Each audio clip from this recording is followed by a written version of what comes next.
کے سامنے آ گئی بات کیا کرنا، ہمارے اندر ایک فکر پیدا ہو جائے بس۔ آپ سوچو ذرا، اللہ پاک نے ہم کو نبی کون سا دیا ہے؟ نبی کا مقام کیا ہے؟ اللہ کے نبی صلی اللہ علیہ وسلم خود اپنے بارے میں فرماتے، اللہ پاک نے نبی پاک صلی اللہ علیہ وسلم کے بارے میں فرمایا لولاک لما خلقت الافلاک والارضین، اے نبی اگر آپ کو دنیا میں بھیجنا مقصود نہیں ہوتا تو یہ آسمان، زمین، چاند، سورج، ستارے ہم نہ بناتے۔ پتہ یہ چلا کہ نبی کے صدقے میں اللہ نے اس کائنات کو بنایا ہے۔ اور نبی کو کب پیدا کر دیا تھا؟ سیدنا ابراہیم سیدنا آدم علیہ السلام 40 سال تک روتے رہے۔ اللہ تعالیٰ کی طرف سے ایک نظام تھا، دنیا کو اللہ بسانا چاہتے تھے تو جنت سے آپ کو نکالا اور آپ کے دل میں ان کی غلطی کا ایک احساس پیدا کیا۔ آج ہم سے غلطی ہو جاتی ہے، کوتاہی ہو جاتی ہے تو ہم کو اتنا بھی احساس نہیں ہوتا، جیسے ہم کو اتنا بھی نہیں لگتا کہ مکھی ہمارے اوپر بیٹھ گئی اور اڑ گئی، اتنا بھی احساس نہیں ہوتا۔ حضرت آدم علیہ السلام ہم سب کے جد امجد، ہم سب کے دادا، سارے نبیوں سے پہلے نبی، پہلے انسان، پہلے نبی، اللہ کے مقرب بندے اپنی غلطی کے اوپر 40 سال تک روتے رہے۔ اور 40 سال کے بعد اللہ نے ان کو یاد دلایا، اے اللہ میری غلطی کو محمد الرسول اللہ، محمد صلی اللہ علیہ وسلم کے صدقے طفیل میں معاف کر دیا۔ میرے بھائیو، حضرت آدم علیہ السلام صدقے کس کے صدقے میں اپنی توبہ قبول کروانے کی درخواست کر رہے ہیں؟ حضرت محمد صلی اللہ علیہ وسلم کے صدقے میں۔ اللہ پاک نے پوچھا تم کو کیسے معلوم ہوا؟ کہ اللہ جنت میں جب میرا ڈھانچہ آپ نے بنایا اور جب اس میں روح ڈالی، میں نے آنکھیں کھولی تو عرش کے پائے پہ میں نے لکھا دیکھا تھا لا الہ الا اللہ محمد الرسول اللہ۔ تو میرے دل میں بات یہ آئی کہ اے اللہ وہ آپ کا کوئی نہ کوئی مقرب ضرور ہوگا، اس کے صدقے میں میری توبہ کو قبول کر لیجیے۔ حضرت آدم علیہ السلام کی توبہ محمد الرسول اللہ صلی اللہ علیہ وسلم کے صدقے میں قبول ہوئی ہے۔ یہ مقام ہے، یہ مقام ہے اللہ کے نبی صلی اللہ علیہ وسلم کا۔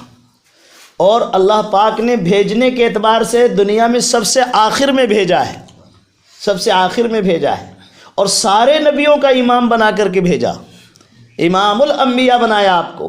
آپ کا یہ مقام ہے، کوئی نبی وہاں تک نہیں جا سکا جہاں پر آخری نبی ہمارے اور آپ کے آقا جناب محمد الرسول اللہ صلی اللہ تعالیٰ علیہ وسلم کو اللہ پاک نے بلایا، عرش اعظم پر بلایا، عرش اعظم پر، عرش پر جہاں اللہ تعالیٰ جلوہ افروز ہیں، اللہ تعالیٰ ہر جگہ حاضر ناظر ہے، مگر آپ کی توجہ جو عرش اعظم پر ہے اس جگہ کے اوپر اللہ پاک نے اپنے محبوب صلی اللہ تعالیٰ علیہ وسلم کو بلایا۔ روایتوں میں آتا ہے کہ جب عرش پر آپ جا رہے تھے تو اپنے نالین مبارک اتار رہے تھے۔ ادھر حضرت موسیٰ علیہ السلام کا قصہ لکھا ہے کہ موسیٰ علیہ السلام کو جب اللہ پاک نے نبوت دی کوہ طور کے اوپر، طور پہاڑ ہے، دنیا میں ہے، تو حضرت موسیٰ علیہ السلام سے اللہ پاک نے کہا فَخْلَعْ نَعْلَيْكَ، موسیٰ اپنے ذرا جوتوں کو اتار کر کے آ جاؤ۔ کوہ طور پہاڑ کے اوپر نبوت ملنا ہے، اللہ پاک سے ملاقات کرنے کے لیے جا رہے ہیں، اللہ پاک کی ہم کلامی نصیب ہونا ہے، ان کو نبوت ملنا ہے، تو اللہ پاک نے آواز دی فَخْلَعْ نَعْلَيْكَ، اپنے جوتوں کو تم اتار کر کے آؤ۔ اور جب عرش اعظم پر ہمارے اور آپ کے آقا صلی اللہ علیہ وسلم کو بلایا تو اللہ پاک نے جوتا نہیں اتروایا، اپنے جوتوں کے ساتھ میں تشریف لے آئیے۔ آپ لوگ سوچو ذرا کتنا بلند مقام ہے ہمارے اور آپ کے آقا صلی اللہ علیہ وسلم کا۔ دوسرے نبیوں نے درخواستیں کی ہیں، اس امت کی جب فضیلت دوسرے نبیوں کے سامنے آئی ہے تو نبیوں نے درخواست کی ہے اللہ نبوت کے فہرست سے نام اس امت کا نبی بنا دیجئے۔ کہا اس امت کا نبی تو بہت پہلے بن چکا ہے، پھر کہا اس نبی کی امتی میں پیدا کر دیجئے۔ آپ لوگ سوچو ذرا اس امت کا کتنا بلند مقام ہے، جناب محمد الرسول اللہ صلی اللہ علیہ وسلم کی برکت سے، امتی ہونے کی وجہ سے، محمد صلی اللہ علیہ وسلم کا امتی ہونے کی وجہ سے سب سے پہلے ہمارے اور آپ کے آقا صلی اللہ علیہ وسلم جنت میں جائیں گے اور آپ کی پوری امت چلی جائے گی، اس کے بعد پھر دوسرے نبیوں کا، ان کے امتیوں کا نمبر آئے گا۔ آپ سوچو ذرا، ہمارا اور آپ کا مقام ہمارے نبی کی وجہ سے ہے۔ اتنا بلند مقام والا نبی اللہ پاک نے ہم کو اور آپ کو عطا فرمایا ہے، اور اس نبی کے دل میں ہمارا درد کتنا ہے، ہماری محبت کتنی ہے۔ ملک الموت آ گئے، اللہ پاک نے آپ کو بلایا ملاقات کے لیے۔ ملک الموت، میں کیسے اپنی امت کو چھوڑ کر چلا جاؤں؟ میری امت کا کیا ہوگا؟ میرے بعد میری امت کا کیا ہوگا؟ آپ جاؤ اللہ پاک سے پوچھ کر کے آؤ۔ ملک الموت واپس جاتے ہیں، اللہ پاک سے یہ سوال کا جواب لے کر کے آتے ہیں، اور فرمایا اللہ پاک کہہ رہے ہیں جبریل ساتھ میں آئے ہیں، جبریل گئے اللہ پاک سے اجازت لے کر آئے، جبریل میرے بعد میری امت کا کیا ہوگا؟ ہمارے نبی کو کتنی فکر ہے۔ ایک باپ کا انتقال ہونے لگتا ہے تو بیٹے کی اتنی فکر نہیں کرتا ہے جتنا ہمارا نبی پوری امت کی فکر کر رہا ہے، ہماری اور آپ کی فکر کر رہا ہے۔ قیامت تک کے جو آخری انسان پیدا ہوگا اس کی بھی فکر ہے ہمارے اور آپ کے آقا صلی اللہ علیہ وسلم کو۔ ہماری امت کا کیا ہوگا؟ جبریل امین آ گئے، یا رسول اللہ پاک فرما رہے ہیں آپ کی امت کو تنہا نہیں چھوڑیں گے، آپ کی امت تنہا نہیں، میں ہوں، اللہ پاک کی ذات ہے۔ اطمینان ہو گیا، ٹھیک ہے، ملک الموت کو اجازت دے دی، ٹھیک ہے اپنا کام شروع کر دو۔ اللہ کے نبی صلی اللہ علیہ وسلم لیٹ گئے، ملک الموت نے اپنا کام شروع کیا تو تھوڑی سی تکلیف محسوس ہوئی۔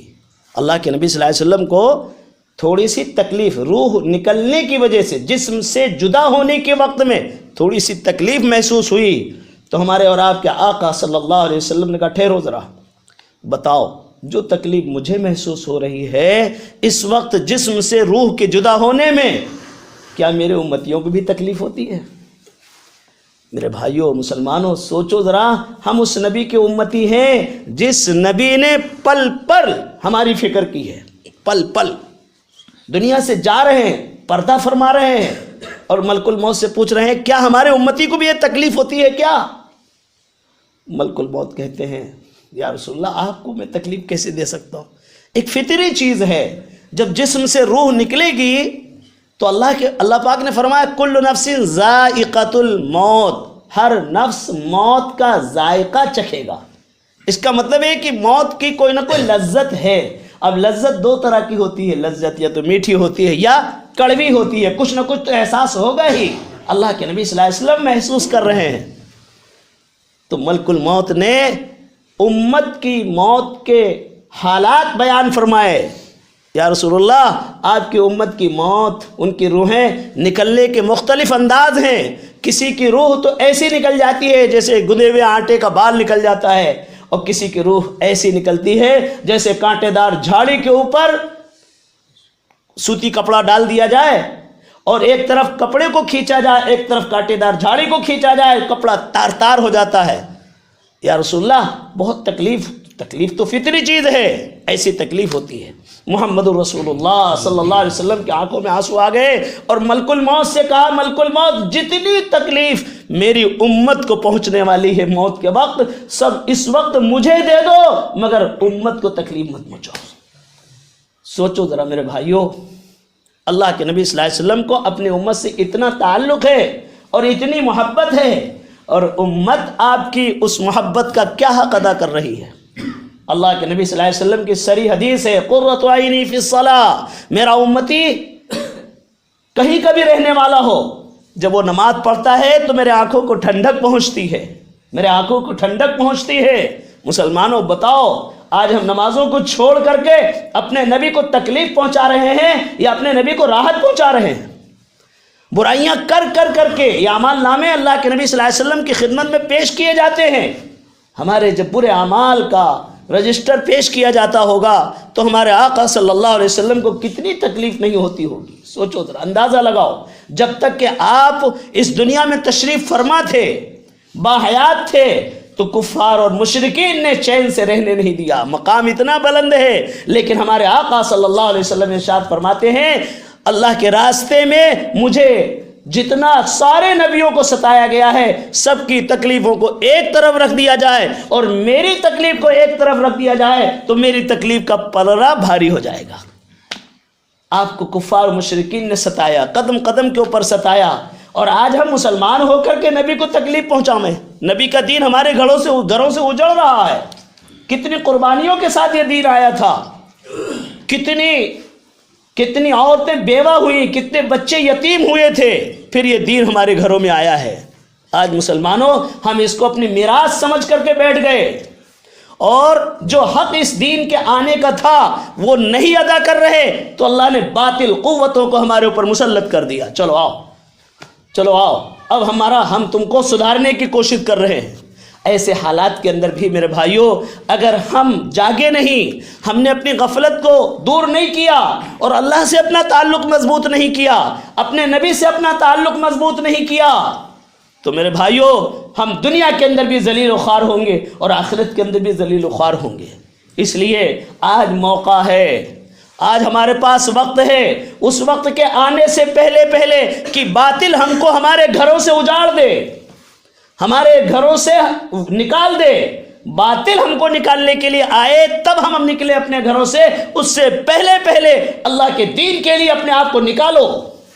گھر سے بے گھر ہونے کی کوشش کرو، ہمیشہ کے لیے نہیں، چند گھنٹوں کے لیے، چند دنوں کے لیے اللہ کی نصرت آئے گی۔ سیدنا موسیٰ علیہ السلام فرعون کی ظلم و ستم سے پریشان ہو گئے، اللہ نے حکم دے دیا موسیٰ ایک اپنے والوں کو لے کر کے گھر بار چھوڑ کر کے نکل جاؤ، راتوں رات نکل جاؤ، قربانی دو، یہ قربانی دینی پڑے گی۔ اللہ نے بتایا نہیں تھا کہ تمہارے بعد ہم فرعون کو ہلاک کر دیں گے، یہ نہیں بتایا، کہا تم تو نکلو، بنی اسرائیل کے ایک بچے کو تیار کرو، راتوں رات تم کو سفر کرنا ہے۔ میرے بھائیوں کئی ہزار کی تعداد میں بنی اسرائیل تھے۔ سیدنا موسیٰ علیہ السلام نے کتنی محنت نہیں کی ہوگی، کتنے گھروں پہ نہیں گئے ہوں گے، بات چلائی، گھر گھر گئے، وائرلیس اور موبائل اور سوشل میڈیا کا زمانہ نہیں تھا، ایک گھر میں گئے ہوں گے، کنڈی کھٹکھٹائی ہوگی، اللہ کا حکم ہے تم کو ہم کو سب کو چھوڑ کر کے اس بستی کو جانا ہے، فرعون اور اس کی ذریت صرف یہاں رہے گی، ہم تم سب چھوڑ کر کے نکل جائیں گے، اللہ کا حکم ہے۔ اللہ کا حکم آیا، گھر سے ایک دم بے گھر ہونے کے لیے تیار ہوئے گا۔ اللہ تو گھر میں بسانا، دنیا میں بسانا تھا، دوسری جگہ اللہ بسا دیتے، مگر اللہ کا حکم تھا۔ موسیٰ علیہ السلام اور ان کی قوم 100% اطاعت کے اوپر اتر گئی تو اللہ کی مدد آ گئی۔ کیا مدد آئی؟ اس دریا سے جس دریے میں موسیٰ علیہ السلام کو راستہ ملا، سارے کے سارے بنی اسرائیل پار ہو گئے، اسی دریا کے اندر اللہ پاک نے فرعون کو، اس کے لشکر کو ہلاک کر دیا۔ اور جناب محمد الرسول اللہ صلی اللہ علیہ وسلم کی زندگی کو دیکھو، 13 سالہ زندگی مکے کی تکلیفوں سے بھری ہوئی ہے، آخر میں حکم آ گیا اللہ پاک کا، اے اللہ کے نبی ہجرت فرض کر دی گئی ہے، اللہ کا حکم ہے، سارے جتنے ایمان والے ہیں مکے کے اندر ان کو اپنا گھر چھوڑنا پڑے گا، چھوڑو گھر مکان، چھوڑو اپنی زر جائیداد کو، چھوڑو تمہارا کوئی رشتہ دار اگر ایمان والا نہیں اس کو بھی چھوڑو، سب کو چھوڑ کر کے نکل گئے۔ بے سر و سامانی کی حالت میں صحابہ مکے کو چھوڑ کر کے مدینہ منورہ آ گئے، اللہ تعالیٰ کی طرف سے نصرت اور مدد کے فیصلے ہو گئے۔ 13 سالہ مکے کی زندگی میں کوئی جہاد کی آیت نہیں نازل ہوئی، کسی کو انتقام لینے کی اجازت نہیں ملی، آخر میں پورا گھر بھی چھڑوا دیا، مکے والے سب چھوڑ کر کے مدینہ منورہ آ گئے۔ اب ہزاروں کے لشکر کے مقابلے میں اللہ کی نصرت اور اللہ کی مدد آ رہی ہے، فرشتے ان کی نصرت اور مدد کو اتر رہے ہیں۔ اس لیے مسلمانوں اس وقت جاگنے کا وقت ہے، اپنی غفلت کی چادروں کو اتار دو، 3 دن لگانے کی فکر کر لو، ہر گاؤں کا ہر بچہ 3 دن لگانا ایک مشن بنا لو، احتجاج پیدا کرو، احتجاج کرو۔ ایک امت میں سے ایک طبقہ ایسا ہے جو سڑکوں کے اوپر آ کر کے احتجاج کر رہا ہے باطل کو دبانے کے لیے۔ ہم کیا کر رہے ہیں؟ ہم اپنے گھروں میں احتجاج کریں، ہمارے گھر کا کوئی بچہ بے نمازی نہیں رہے گا، ہماری بستی کا کوئی بچہ بے نمازی نہیں رہے گا، ایک تحریک پیدا کر دو۔ مسلمانوں بستی بستی کے اندر اس حرکت میں برکت ہوگی. آپ ایک فکر لے کر کے اٹھ کر کے جاؤ گے, ہمارے گھر کا 100% ماحول نمازیوں کا بن جائے, 100% دین ہمارے اندر آ جائے, اور ہمارے گھروں میں اللہ کے نبی صلی اللہ علیہ وسلم کی سنتوں کو ہم زندہ کرنے والے بن جائیں. اللہ کی نصرت آئے گی, اللہ کی مدد آئے گی, اپنی آنکھوں سے آپ دیکھو گے. اللہ پاک ارشاد فرماتے ہیں, یہ NRC کا جو معاملہ اس وقت ہمارے یہاں ہے, بزرگوں نے بتایا یہ کوئی نیا معاملہ نہیں ہے, یہ تو مسلمانوں کے ساتھ ہوتا رہا ہے. نبیوں سے کہا ہے, نبیوں سے کہا, وقال الذین کفروا لرسلہم لنخرجنکم من ارضنا او لتعودن فی ملتنا, تم ہماری زمین سے نکل جاؤ, اور اگر یہاں رہنا ہے تو ہمارے مذہب کو تسلیم کر لو, ہماری بات کو تم مان لو تو رہنے دیں گے. اللہ پاک ارشاد فرماتے ہیں, سنو, ان کا فیصلہ ہے نا, یہ ان کفار کا فیصلہ ہے نا, ان باطل قوتوں کا فیصلہ, ہمارا فیصلہ سنو. فَأَوْحَىٰ إِلَيْهِمْ رَبُّهُمْ لَنُهْلِكَنَّ الظَّالِمِينَ, اللہ پاک نے ان کے پاس وحی نازل کی, گھبراؤ مت, ہم خود ہی ان کو ہلاک کر دیں گے, ان کا صفایا کر دیں گے. باطل کے آخری طاقت ہوتی ہے کہ مظلوم کو یا تو مار ڈالے اور یا تو اس کو بے گھر کر دے, جب پوری قوت کے اوپر آتا ہے. جب ظلم اتنا حد تک بڑھتا ہے پھر اللہ کے فیصلے آتے, لَنُهْلِكَنَّ الظَّالِمِينَ, ہم ان کو ہلاک کر دیں گے. وَلَنُسْكِنَنَّكُمْ فِي الْأَرْضِ, اور اس زمین میں, جس زمین سے یہ تم کو نکال رہے ہیں, اس زمین میں ہم تم کو جما دیں گے, تمہارا ٹھکانہ بنا دیں گے. لیکن یہ کس کے لیے ہے؟ ذَلِكَ لِمَنْ خَافَ مَقَامِي وَخَافَ وَعِيدِ, یہ اس کے لیے ہے, یہ اس وقت اس زمانے کے ہی لیے نہیں ہے, ہر زمانے کے لیے یہ اصول ہے, ضابطہ ہے. ذَلِكَ لِمَنْ خَافَ مَقَامِي, جو میرے مقام سے, میرے سامنے کھڑے ہونے سے ڈرے گا اور میری وعیدوں سے ڈرے گا, اللہ تعالیٰ اس کے ساتھ بھی یہ مدد لا دیں گے. تو میرے بھائیوں, ہم اللہ کا ڈر دل میں پیدا کریں, اللہ سے محبت پیدا کریں, نبی کے ایک سنت کو گلے سے لگائیں, باطل کانپ جائے گا, باطل کے دل پہ روب پڑے گا. ہم سمجھ رہے ہیں ہم تو چین پور میں ہیں, چین سکون کی نیند سو رہے ہیں, باطل کی نظر میں ایک ایک فرد مسلمانوں کا ہے, سب کو وہ اپنی ٹارگٹ بنانا چاہتا ہے باطل. اس لیے ہم کو بیدار ہونا ہے, ہم کو جاگنا ہے, نمازوں کا اہتمام اب خود نہیں سب کو کروانا ہے. ہماری بستی کا کوئی گھر ایسا نہ ہو جہاں 100% نمازی نہ ہو. مسجدوں کو آباد کرو, کسی بھی نماز میں مسجد خالی نہ رہے, بھرو اس کو. یہ اللہ کے سامنے رونا, گڑ گڑانا, اللہ سے مانگنا, مسلمانوں یہ نصرت اور مدد کے دروازوں کو کھول دے گا. اس لیے آج طے کر کے اٹھنا ہے انشاءاللہ کہ ہم اللہ کے دین کو اپنی زندگی میں لانے کی فکر کریں گے. اللہ کے نبی صلی اللہ علیہ وسلم کو اب ہم تکلیف نہیں پہنچائیں گے, نہ ہم, نہ ہمارے بچے, نہ ہماری عورتیں. اللہ کے دین پر عمل کر کے اپنے نبی کی آنکھوں کو ٹھنڈک پہنچائیں گے, کریں گے بھی انشاءاللہ. تو میں نے کہا گھروں سے نکلنا ہے, باطل نکالے گا جب نکلیں گے. ارے بولو کہ اللہ کے دین کو سیکھنے کے لیے ہم خود نکلیں گے. ابھی 18 فروری سے جماعتیں بن رہی ہیں, 4 مہینے کی چلے کی. مارچ میں اجتماع ہے, 30-31 مارچ کو اجتماع ہے ہمارے پورے ضلع کا, کھنڈوا ضلع کا. اس اجتماع سے بھی جماعتیں نکلیں گی. پہلی تشکیل ہے 18 فروری سے, 4 مہینے چلے کے لیے. یہ اجتماع کی محنت کے لیے ہے, اور اجتماع کے بعد بھی جماعتیں بنیں گی, وہ بھی محنت کے لیے ہیں. بتاؤ ایمانداری سے 18 فروری سے کون کون اللہ کے راستے میں نکلنے کے لیے تیار ہے؟ 4 مہینے کے لیے یا چلے کے لیے, جیسے بھی ہو کھڑے ہو جاؤ اپنے ارادوں کے لیے, چلے کے لیے. اللہ قبول فرمائے. لکھو.